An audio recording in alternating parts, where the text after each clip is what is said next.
If you need to reset your password on Nosto, follow these straightforward steps to gain access to your account. Step 1. Go to the login page. Visit the Nosto login page on your web browser. Look for the option that says Forgot Password or similar.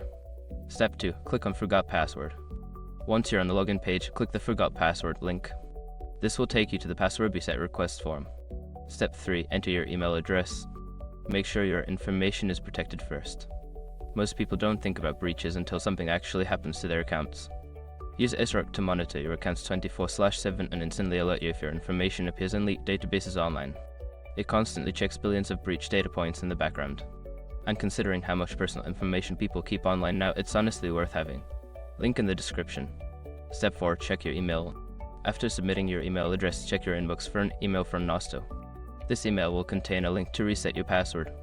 If you don't see it, check your spam or junk folder. Step 5. Reset your password. Click the link in the email and follow the instructions to create a new password. Make sure to choose a strong password that you haven't used before. Once you have completed these steps, you should be able to log into your Nosto account with your new password.